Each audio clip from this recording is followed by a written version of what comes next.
Hey y'all, welcome back to another episode of Success UnScripted, the podcast for ordinary people aiming to achieve extraordinary goals. I am your host, Miriam Hogans, and I am excited that you took time out of your busy schedule to tune in to today's episode.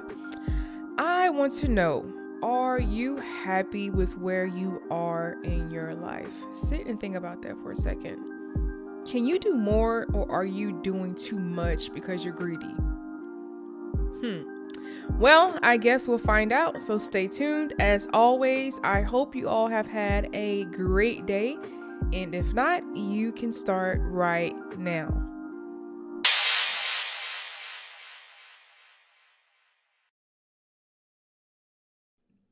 I am an entrepreneur. I am a creator of art. I am a student.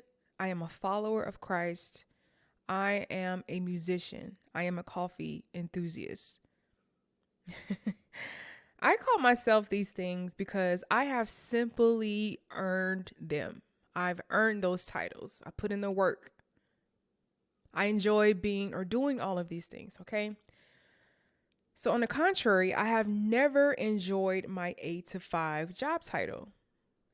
Ever. Neither have I enjoyed the work that came with the title. So I refuse to call myself those titles, right? I never enjoyed the mundane feeling of sitting at a desk all day. I've mentioned it before, that's not my style. I can't stand it.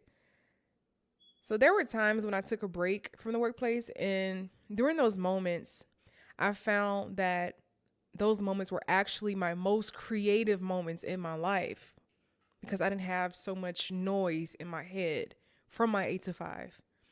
So I literally accomplished so many things during that time that would help me gain my freedom from the desk life. That's what I call it, the desk life.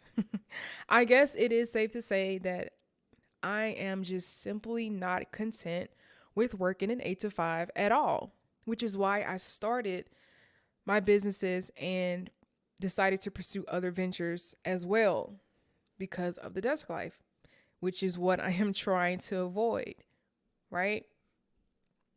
So I believe that there are multiple sides to contentment. And as you can see in the title of this episode, that's what we're going to be speaking about today. So I believe that there are multiple sides to contentment, right? So one side of contentment is where individuals are literally okay with where they are in life because they're just simply lazy and don't want to put in effort to better themselves. But that's another topic for another day. And then there's the side where there are individuals who have all that they need, but are extremely greedy. They're big-eyed. And then there's the side where people are headed in the right direction, who know what they want, who know what they're supposed to be doing, walking in their purpose, not satisfied with the mundane, and they're on the path to achieving their goals and fulfilling their call in life. I find myself somewhere in there. So some people may wonder, well, how do I know if I have reached my place of being content? How do I know? Because if you kind of think about it, it is sort of hard to identify, like if you aren't completely aware of what it means to be content. But we're about to find out, right? We're going to find out. So the world that we live in, this world is made up of complex systems. There are so many systems in this world that have allowed our species to flourish, the human species to flourish. So within this world, there are these systems operating in the background, right? These systems impact our everyday experiences and are sometimes taken for granted. Truthfully, the systems designed and designated that serve as the glue for a functioning world can be extremely complex. Navigating life sometimes in this world can be extremely complex, no matter what systems are put in place. So while these systems set boundaries and rules for our lives, they can be extremely hard to navigate, especially if you don't know what you're doing. So without these systems, though, society essentially would not have an avenue to function or to just be humans, right? We wouldn't have an avenue to function. So I strongly believe that the solution to navigating the complexities of this world is contentment or contentedness, which is the state of gratification and happiness. So I believe, truly believe with all of my heart, it is necessary for one to explore the art of contentment. I strongly believe that. So, like, in order to survive and flourish in this world, I believe that you need to have contentment. You need to be content with where you are in life, and we're going to dive deeper into it in a minute. And that reason is because people aren't happy. People aren't victorious as they used to be. People aren't joyous, and people aren't at peace at anymore with a lot of things in their lives, on their jobs, in their family, in their personal, just, in their personal well-being, in their health. People aren't at peace. People aren't victorious. Stress and mental illness is on the rise, and both are some of the complexities that can be overcome by practicing contentedness. Again, the answer to the complexities of the world, I believe, is contentment or contentedness. It is the solution to various issues that have infiltrated our world. Man, so in the age of the influencer and the influence, the hunger for power and status has infiltrated our lives. People are battling in their minds and in their lives because they are struggling to keep up and outdo their neighbor. We see it all the time. But truthfully, there will always be, I want y'all to hear this, there will always be an individual that desires dominion or superiority over someone or something. That is just the truth. Whether it be one's possessions, social status, accomplishments, physical attributes, or those who are just inferior to them. But if you think about it, y'all, think about it. What will life be like without these things? What would life be like without possessions, social status? What would it be like? Would life without these things equalize humanity? Or is equality even possible considering the lingering presence and hunger for power and status? Sadly, the presence of power produces a society that hungers and thirsts for more, which leads one to be discontent. And you know what? I'll prove it to you. So, where there is a lack of contentment, greed is present. Peace is absent where there is no contentment. Our happiness is disturbed where there is no contentment. Stress resides where there is no contentment. Anxiety dwells where there is no contentment. Murder will continue to arise where there is no contentment. Think about it. Why do people sell drugs? And I know I just went far left, but why do people sell drugs? Why do people kill people for money? It's because they want power. They desire power. And murder will continue to rise because people are greedy. They're greedy. Hatred is birthed where there is no contentment. It is simple. One will never lose if one is content and satisfied with where they are in their lives.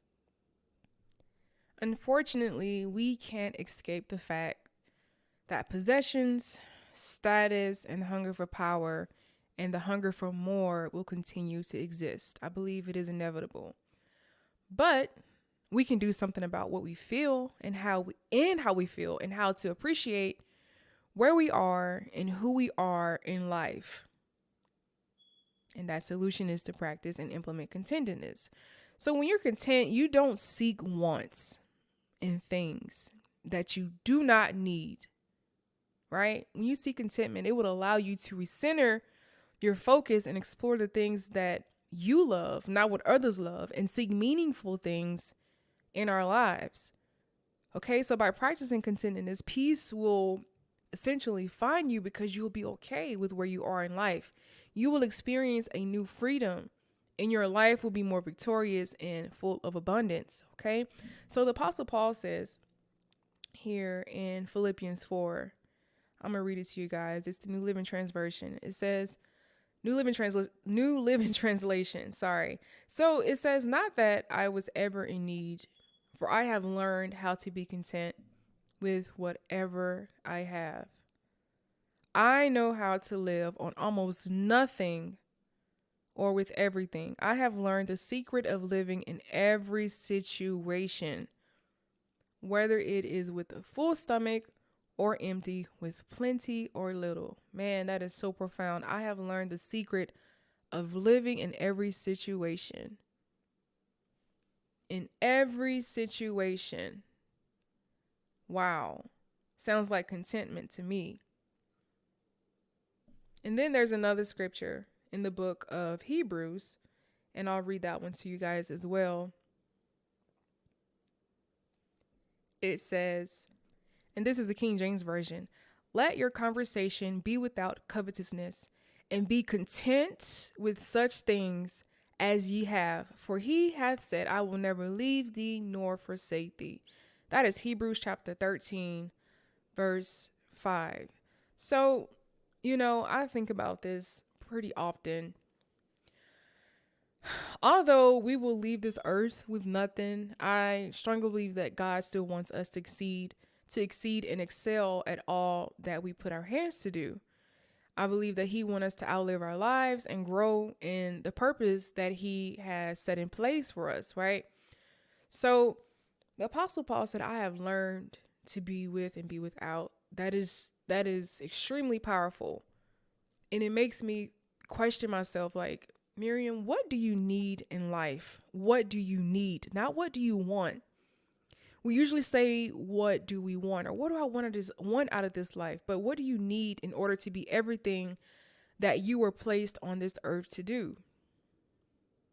We have to remember, like, we can't lose ourselves in the wants of life because we will neglect what matters. And that's because we're so consumed with the wants. And this is something I have to consistently remind myself of, right? So when you aim for what you need, you and everyone that you encounter will benefit from what you have achieved and accomplished. Okay? Which is why there's a difference between being selfish and being altruistic. There are some selfish people in this world, and there are some people in this world that have true altruistic characteristics. So more who reach for their needs are walking in purpose. Those tend to be those philanthropic type of people. But then there's the selfish people that's always me, me, me, me, me. I heard one of our youth say in church Sunday, how about you pray for somebody else instead of yourself? How about you pray for somebody else and stop worrying about power? That's what he said. And it's true. Like, once you start to focus on your needs rather than your wants, oh man, I'm feeling peace just thinking about that. Like, you will experience true freedom in your life. God. So like, I realized that I was most content in my adolescent years when I was younger because I didn't have the pressures of trying to, just trying to be and be whatever and whoever for whatever reason. Like, I didn't have those pressures as I have now. And maybe the majority of those pressures that I have now are because of me. But when I was younger, I didn't care about any of this stuff. Like, I didn't care about status. That stuff didn't matter to me. Of course, you had, your cliques and stuff in high school, but that's just, something that we all did, right? But I didn't worry about that. I was most content when I was younger. So when I moved to Austin, I didn't have much, right? I left Louisiana after my freshman year of college. When I left there, I was working at Raising Cane's. I was making $8.25 an hour. I moved to Austin. I started working at Whataburger. And this is because I wasn't finished with school yet. I was trying to get through school. So I was making $9.30 at Whataburger. And when I tell y'all, I was the happiest person. Like nobody could tell me nothing. I remember calling my pastor and first lady and said, told him I'm making 9.30 an hour. Like this is amazing. I've never made this much money in my life. Like y'all, I was so excited when my manager told me like this is gonna be your pay. I was like, okay, I'll take it. Because I've never experienced that much money in my life. Let me calm down. I'm getting excited. But the more money I started making, the more I found myself drowning in my thoughts of what I could get next or what I could buy next for the wrong reasons. My eyes became too big. So when I left Whataburger, I started working as a teller, and then the pay just started increasing. And I want to say by my early 20s, I was a mess. And I found myself just drowning, and I reached that point to where I was like, okay, I need help. I need discipline. I am just spending just to spend. I'm buying clothes. I'm doing this. And it's because my eyes were too big. I didn't know how to act because I was making more money. And to me, y'all, $9.30 an hour, that was a lot of money for me. Okay, so forget y'all. If y'all thinking, oh, that's not a lot of money. Well, to me, it was. And I was okay with that. So from there on out, like I spent a lot of my years comparing myself to others. So I would literally be like, oh, they can do it. I can do it too. Until I woke up, y'all, and realized, wait, hold up. Miriam, you in debt. And I really don't like what it is that I'm doing because this is someone else's dream that I'm living, and it's not my dream. This is someone else's dream and not mine. So discontentment allowed me to lose focus. For 3 years, y'all, for 3 years, I kept telling myself that I would go back to law school, but instead I kept picking up hobbies and interests that belong to other people. Interests that threw me off track, that made me lose track of my purpose and my goal that God has set out for me to do in this life. I was doing and living other people's dreams because I felt, oh man, they can do it. I'll show them I can do it too. Meanwhile, my dream of going back to law school was just withering and wasting away, and I was losing time. I was losing time, and time is something that you cannot gain back whatsoever. No matter how hard you try, you can't gain it back. But I was most content in my early years because I just didn't care. Like I wasn't focused on other people. But it's something about making money. Like it just, man, it does something to you. And I believe that's where a lot of our problems stem from. Like we want more money to do more things for vanity reasons, not to help advance the community or anything else, but for the wrong reasons. So like, I said all that to say, like, if you want to work at Whataburger, become a lawyer, a teacher, preacher, whatever the case may be, make it work for you and do it with excellence because it is your life. Especially if you are satisfied. At that time at Whataburger, I was satisfied until I started seeing more. Until I started receiving those pay raises, right? So I mentioned excellence. Excellence is the quality of being outstanding or extremely good. Distinction, greatness, quality, superiority, mastery, or eminence. So whatever you do, whatever you find your hands to do in this life, do it with excellence. That's with anything. I want to know, y'all, have y'all ever experienced, when working on jobs, like have y'all ever experienced or encountered that one coworker who was the most passionate about their job? Like they did their job so well. They were excellent in all that they did. Like they just wanted to make everybody's day. They were so happy, to the point to where it was like so annoying. Like when I worked at Whataburger, there was this one lady, Y'all, she loved her job, but I couldn't stand it because that wasn't my end goal. But she loved her job, y'all. She loved her job. Like everything that she was doing, it showed me that this lady was content with where she was. She was okay with her life, and that's fine. Like if you ever feel that you have maximized everything in your life, all of your potential according to your standards, that's great. But I personally believe that one can also continue to excel and grow, but that's just me. But if you're like that, that's your prerogative. Like no judgment here. But she was so happy with her job. And that's something that we have to realize. Like, if you're working a job and you're not happy with where you are, just be content with where you are for now, but continue working towards your goal. Who's to say, like, Whataburger, that couldn't have been, like, what if that wasn't her end goal? But she was just so happy doing it anyways. She was content, y'all. Like, this lady was happy, but she did it with excellence. She did her job with excellence. So when you think about where you are in life and ways that you can start to work on and change to become more content, I just think about like the state of the world and how much people desire power and how much greed there is in the world because we aren't happy. Again, there are those ones that are lazy. They don't care. They're just living, just getting by.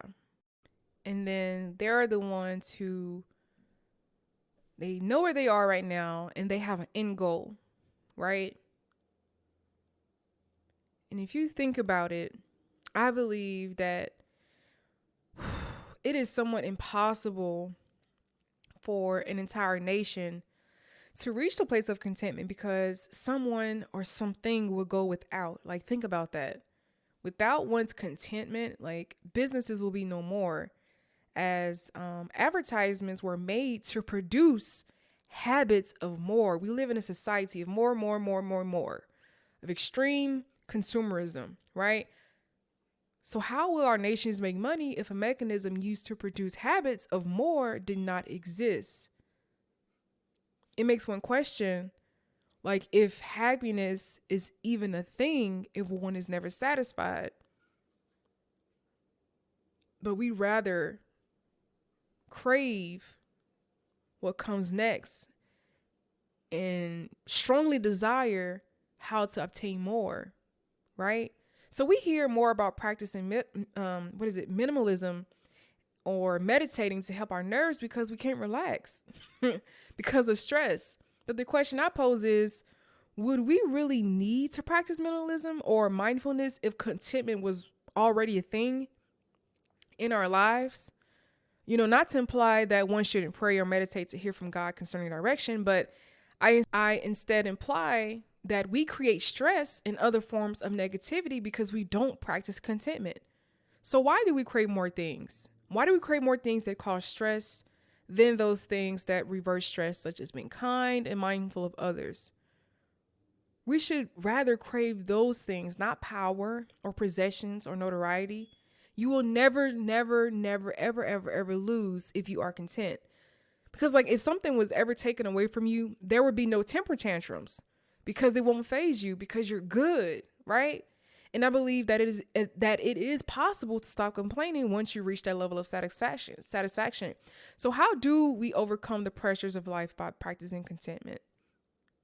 How do we do it, Miriam? How do we do it? So I'm going to give you some points, not steps, but points instead, because everybody's process is different. So here are some pointers for you guys. So everything is figure outable. You can figure out anything in your life if you just sit and think about it, right? Everything is not always broken. You can figure it out. Don't do things to appease others. It'll drive you bananas, okay? Figure out what you love, not what your parents love, not what society love, not what your friends or your employers love. You're the one that would have to endure the direction you choose, not them, okay? So focus on you. Don't look at what everyone else is doing. Be in tune with how you really feel. because it is okay to start over. I know people say, oh, you too old, or you too this, you too that. It's too late. No, it's never too late to start over. Okay. Not saying that it's okay to quit, but instead I say take a different approach to what's currently in progress, or your current process. Just take a different approach to it. Take a progressive approach.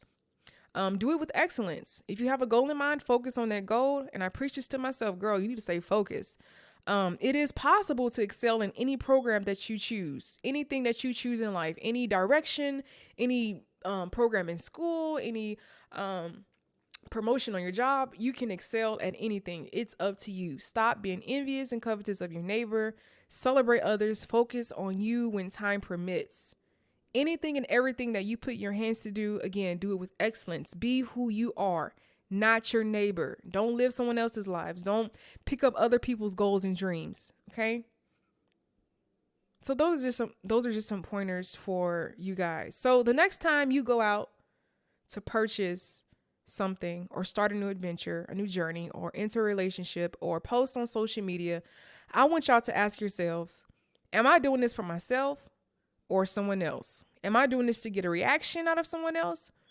Is this new item really going to make me happy, Miriam? Is buying that, buying those new pair of shoes, or buying this item, this trinket, is it really going to make you happy?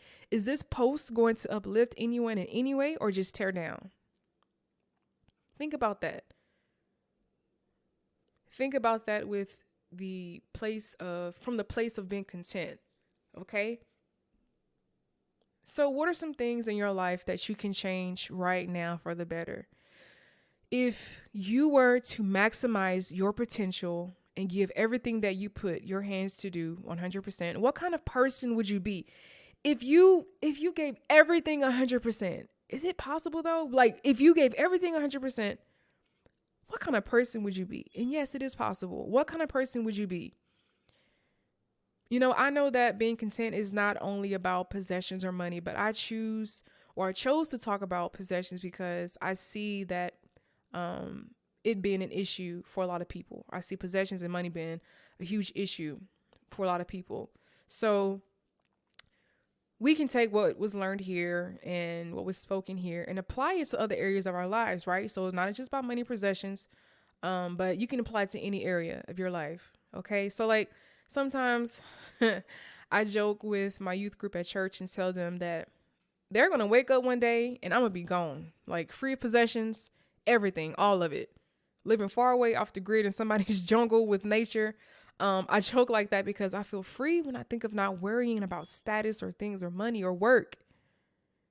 But I know, I know that is unrealistic right now. So for now, I'm just continuing to walk in my purpose and trying to remember, Miriam, just be content, girl. Like, it's not that serious. Like, calm down. Yes, stay on the path that God has given you, but stay focused. Don't look to your left. Don't look to your right.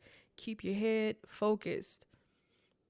And in closing, remembering from the lens of happiness, there's a difference between being lazy and content and being productive and content. Okay, remember that.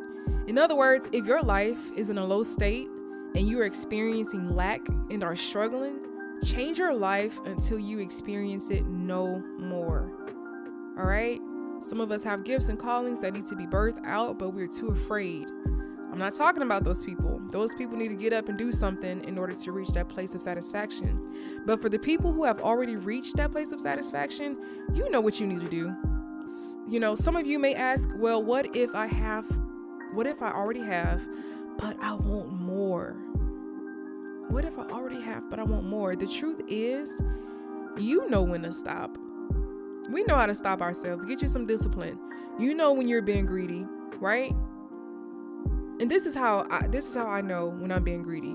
When you begin to stress yourself out and worry about things that you want but don't need, that's when you have experienced true satisfaction. That's how I know. Like, stop, regroup, and remind yourself of what it means to be content. All right? So that thing that you've been working on for years will finally come into fruition. Why? Because you will be looking ahead and not at anyone else. Center your focus by being content. Recenter your focus. then and only then will you begin to find peace. The art of contentment, y'all. The art of contentment. I'll leave that with y'all today, and I hope somebody has taken away something that you can apply to your life. And if not, that's fine. Pass it on to somebody else. But I hope this has blessed someone. And until then, I will talk to you guys later. I'll talk to y'all next week.